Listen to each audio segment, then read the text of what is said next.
As long as you have good people there, it'll make you the happiest person alive.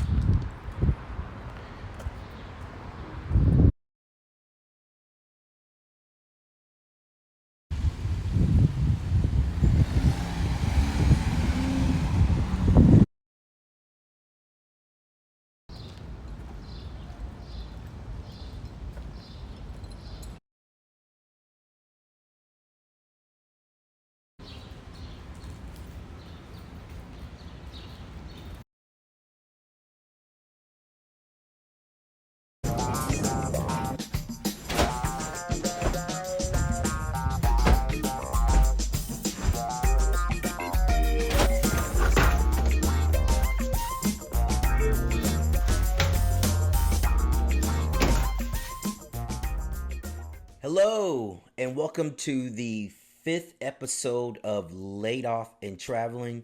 This time I went to Yale University, which is in New Haven, Connecticut. And I'm going to tell you right now, would I live there? Absolutely not, but it's not for the reasons that you think. Please stay tuned and listen to the video, watch the video, and you'll find out why I wouldn't want to live there. But it's not for the reason that you think. It is a college town, so it has a lot of the amenities that you would expect in a college town. But there is one thing that goes on in that town that, you know, I'm not interested in participating in. But I'm speaking too much. Let's get into the video.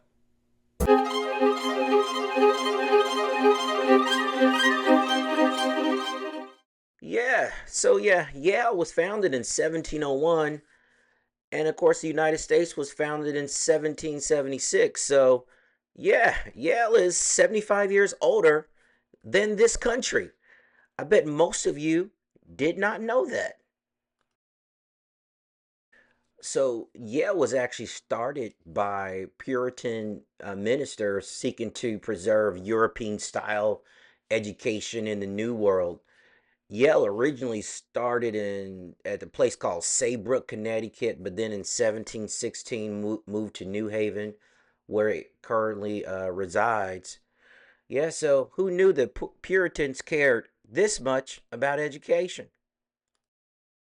So in the 18th and 19th century, Yale expanded into law, theology, and arts, playing an important role in the intellectual life and the revolutionary period.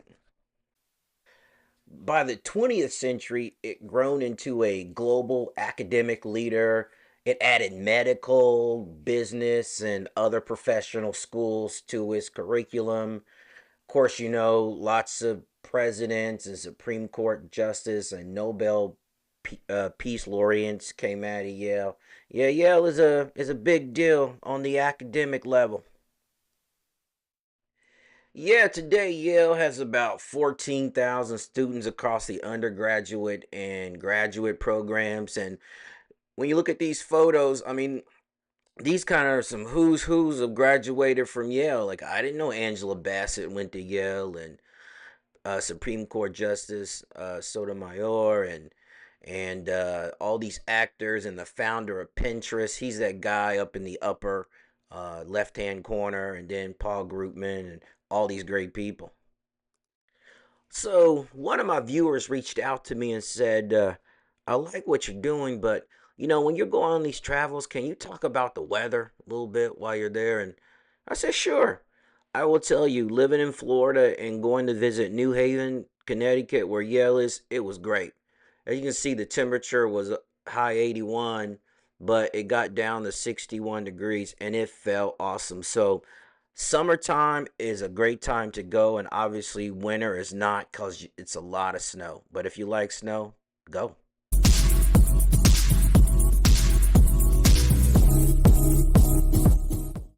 All right, so a little something about the culture and demographics there. So first of all, the demographics, the population of New Haven, which really should be called Yale University, Connecticut, is about 135,000 people. And surprisingly, is equally split between men and women. It's 50-50. So there you go. And then culture wise, as you would expect at any college town, it would be multicultural. Whites make up the most with about 37%, followed by blacks or African Americans at around 30. Hispanics, Latinos, big number there, around 25%, followed by Asians, around 4%. And then you have a mix of multicultural and others. I noticed when I was there, I saw a lot of folks from Africa and Asia, and I actually saw quite a few Middle Easterners. So it is definitely a multicultural place.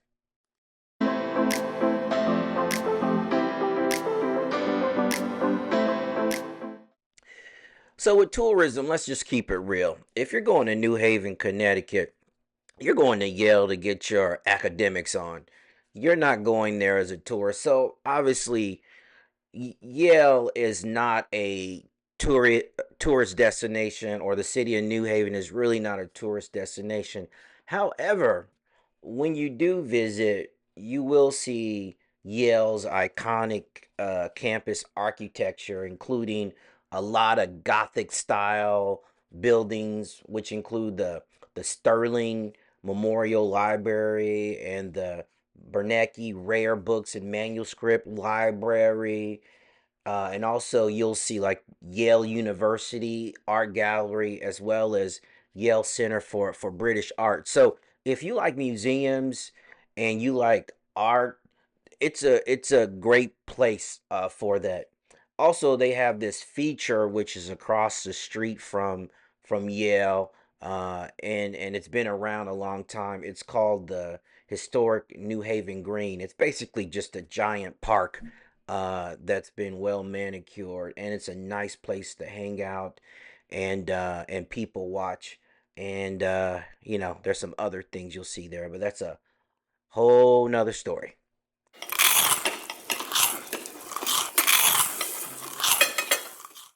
So food, with Yale being a college town and this, New Haven being the city, you're always going to find food from all over the world. So you're going to have your cuisines from everywhere. But if you're going to ask me what they're known for their pizza, or they call it a pizza or something like that.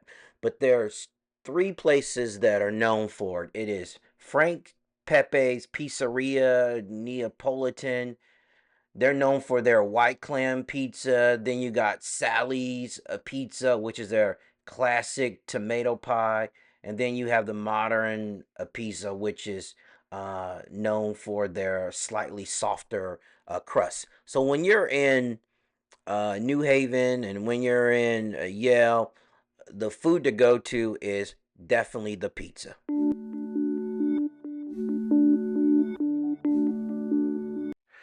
So this is my fifth episode and the fourth place that I visited, and so I want to compare my report city report card to the other ones, and I always compare it to where I live in Tampa.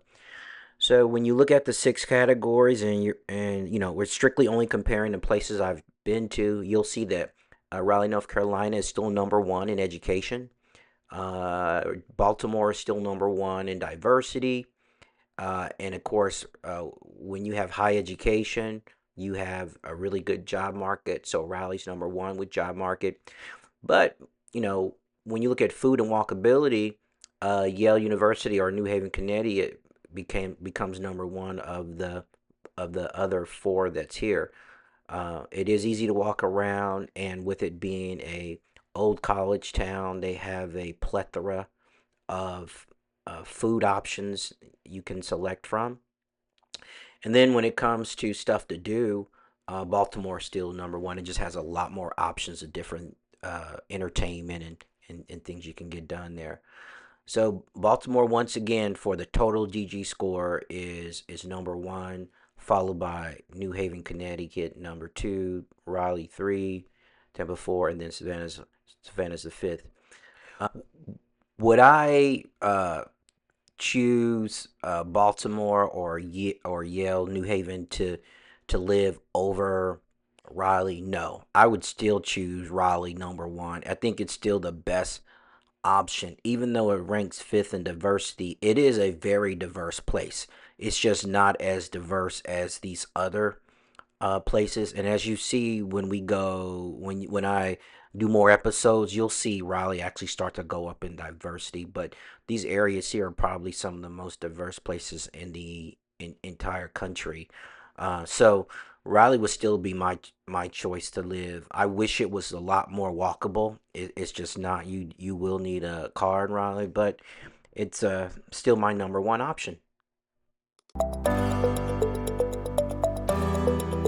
So my final thoughts on New Haven, Connecticut, or Yale University is, when I went, I was really excited to go. One of the things that I wanted to always do is visit all the Ivy League schools, and I have been able to do that. And so I was excited about seeing Yale. I knew a lot of the history before I went, and I was excited to go to New Haven. And my expectations were I were going to see this Oxford style campus and just everything being beautiful and ornate. But the campus is beautiful, historic. It looks nice, but surrounding the campus is not as nice as I thought it would be. Yeah, you had a lot of food options, and they definitely had a lot of community service type of things going around, feeding the poor, feeding the less fortunate, and it was good to see those things. But I don't know if I want to be inundated with the major drug problem that they have in New Haven every day. I just don't know, and I know almost every city has drug issues or homeless issues. But it just seemed like when I was there was more in your face. So I enjoyed Yale University. I just didn't enjoy New Haven as much. Yeah. So in my final thought, I would say this. If you're going through anything, if you're going through any type of struggle, if you're trying to figure out life, I recommend getting on the road and taking a road trip.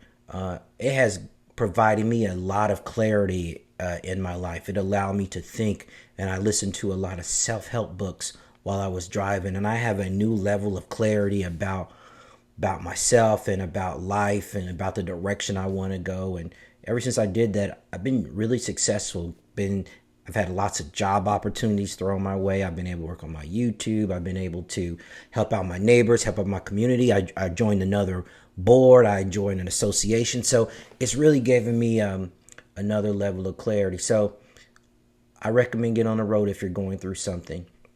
And also, if you enjoy my videos, please offer comments, because I want to hear comments. I want to try to make these videos as best as possible. Okay? Thank you all. You have a fantastic day, and light skin out.